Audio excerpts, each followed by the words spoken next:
Hello friends, मैं doctor Vikramjit Singh, consultant neurosurgeon, brain and spine surgeon. आज ऐसे टॉपिक पे वीडियो लेके आपके सामने हाजिर हुआ हूँ जो शायद जब से मैंने प्रैक्टिस शुरू किया सबसे ज़्यादा कॉमनली जिस टॉपिक के बारे में लोग सवाल पूछते हैं, ये वो टॉपिक है। ये टॉपिक है स्पाइनल कॉर्ड इंजरी, यानी कि रीढ़ की हड्डी की चोट। अब आप सोच रहे होंगे कि इतने सवाल इस टॉपिक के बारे में क्यों पूछे जाते हैं। उसका कारण ये है कि ये एक ऐसी बीमारी है कि अगर इसका टाइम पे सही से इलाज ना कराया जाए तो इसके कारण मरीज बिस्तर पे आ जाता है और बाद में फिर उसका कई बार कुछ भी नहीं होता है। तो खास करके मैं पंजाब में प्रैक्टिस करता हूँ, जलंधर में। तो पंजाब का जो बिल्कुल नेबरिंग एरिया है, जो इसको हम ड्रेन करते हैं, हिमाचल, वहाँ क्योंकि स्पाइनल कॉर्ड इंजरी के बहुत ज़्यादा केसेज होते हैं। हिली एरिया है, पेशेंट गिर जाता है, पहाड़ से गिर गया, जहाँ पेड़ से गिर गया और स्पाइनल कॉर्ड इंजरी हो जाती है।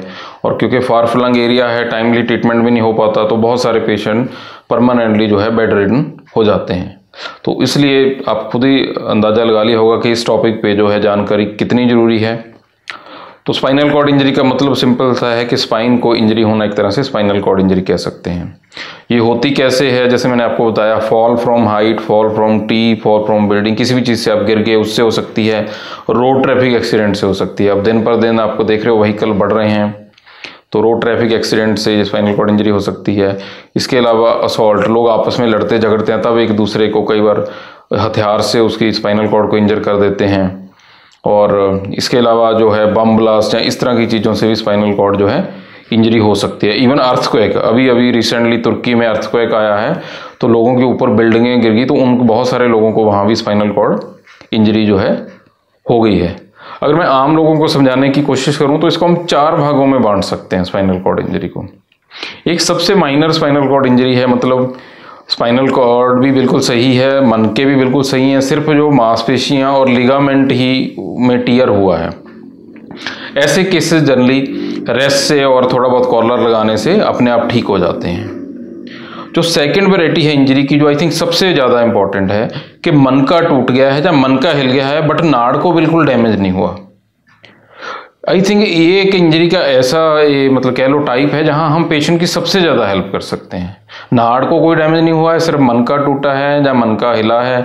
अगर ऐसे केसेस डॉक्टर के पास टाइमली पहुंच जाते हैं तो हम उनको फिक्स कर सकते हैं, उनमें सीमेंट डाल सकते हैं। थर्ड जो कैटेगरी है, इसमें यह है कि मनका टूट गया है, मनका हिल गया है और नाड़ को पार्शियल इंजरी हो गई है, मतलब नाड़ का थोड़ा फंक्शन डैमेज हो गया बट थोड़ा पड़ा है। ये एक तरह की इमरजेंसी है। अगर इन पेशेंट को इमीडिएटली ले जाया जाए तो एटलीस्ट हम नाड़ का जो फर्दर फंक्शन डैमेज होने से रोक सकते हैं, और जो फंक्शन ऑलरेडी लॉस है उसमें भी थोड़ा बहुत इंप्रूवमेंट की उम्मीद रहती है, क्योंकि जैसे जैसे सूजन कम होती है तो मूवमेंट आ जाती है। जो सबसे गंदी और ख़राब इंजरी है, जिसको हम कंप्लीट स्पाइनल कॉर्ड इंजरी कहते हैं, मतलब मनका भी टूट गया है और नाड़ भी पूरी तरह से डैमेज हो गई है, जी अभी इवन आज की डेट तक भी जो है नॉन क्योरेबल डिजीज़ है। तो इसलिए जो है स्पाइनल कॉर्ड इंजरी के बारे में हम यही बताना चाहते हैं कि किसी भी पेशेंट को अगर चोट लगी है और वो गर्दन में, कमर में दर्द बता रहा है, तो आप ये मान के चलो कि उसको स्पाइनल कॉर्ड इंजरी है अनटिल प्रूव अदरवाइज। अनटिल आप उसको हॉस्पिटल ले गए, वहाँ उन्होंने CT MRI करके आपको कह दिया कि हाँ भाई इसको इंजरी नहीं है, क्योंकि इस भयानक बीमारी को ट्रीट करने का यही ही तरीका है कि चोट के बाद गर्दन और कमर में कोई भी दर्द है, हम उसको मान के चलना है कि स्पाइनल कॉर्ड इंजरी है। तो उस पेशेंट की हम स्पाइन पे कोई मूवमेंट नहीं होने देनी है, उसको स्ट्रेचर पे डाल के इमीडिएटली हॉस्पिटल ले जाना है, वहाँ उसका CT MRI करना है, फिर आगे डॉक्टर जो एडवाइस देता है वो करना है। और जो सेकेंड इंपॉर्टेंट क्वेश्चन है, कई बार क्या होता है मरीज को सिर को चोट लगी, पेशेंट बेहोश हो गया। जो बेहोश पेशेंट है वो तो नहीं बता पाएगा कि मेरे कमर में या गर्दन में दर्द है, तो हर बेहोश पेशेंट के हम मान के चलते हैं कि इसको स्पाइनल कॉर्ड इंजरी है अनटिल प्रूव्ड अदरवाइज। तो वैसे पेशेंट के इमीडिएटली कॉलर लगाना चाहिए और उसको स्ट्रेचर पे ही मूव करना चाहिए, स्टेबलाइज करना चाहिए। फिर जब टेस्टों के बाद क्लियर हो जाए कि इसको इंजरी नहीं है, तभी उसको छोड़ना चाहिए। तो स्पाइनल कॉर्ड इंजरी का मैं एक बार फिर अपने सारे दर्शकों को बताता हूँ कि इसके कारण क्या हैं, वो आपको पता होना चाहिए। कोई फॉल है, कोई एक्सीडेंट है, ऐसी चीज़ों से जो हो सकती है। इसकी वैरायटी 4 मैंने आपको बता ही दी हैं, और इसका बहुत ही ध्यान रखने की ज़रूरत है, क्योंकि अगर एक किसी भी स्टेप पे कोताही, बहुत सारे पेशेंट आते हो कहते हैं डॉक्टर साहब मेरे तो सिर्फ गर्दन में दर्द था, मैंने ध्यान नहीं दिया, बाद में मेरे को पैरालाइज हो गया। तो चोट के बाद अगर पेशेंट को थोड़ा बहुत भी कोई दर्द की शिकायत है तो इमीडिएटली उसको अपना स्कैन वगैरह करा लेना चाहिए। अगर कोई डॉक्टर सर्जरी की एडवाइस करता है तो वो डेफिनेटली फॉलो करनी चाहिए, क्योंकि एक बार मन का हिल के उसने नाड़ को डैमेज कर दिया फिर कुछ नहीं हो सकता। फिर कितने ही पेशेंट बेड रिडन पड़े हैं पूरी दुनिया में, हमेशा वो हमें सुबह फ़ोन करते रहते हैं, सवाल पूछते रहते हैं कि डॉक्टर साहब कुछ तो करो, कैसे तो ठीक करो। तो हमें भी बड़ा दुख से कहना पड़ता है कि भाई अब हम कुछ नहीं कर सकते। तो टाइमली इसका इलाज बहुत ज़रूरी है। तो उम्मीद करता हूँ मेरी वीडियो आपको अच्छी लगी होगी।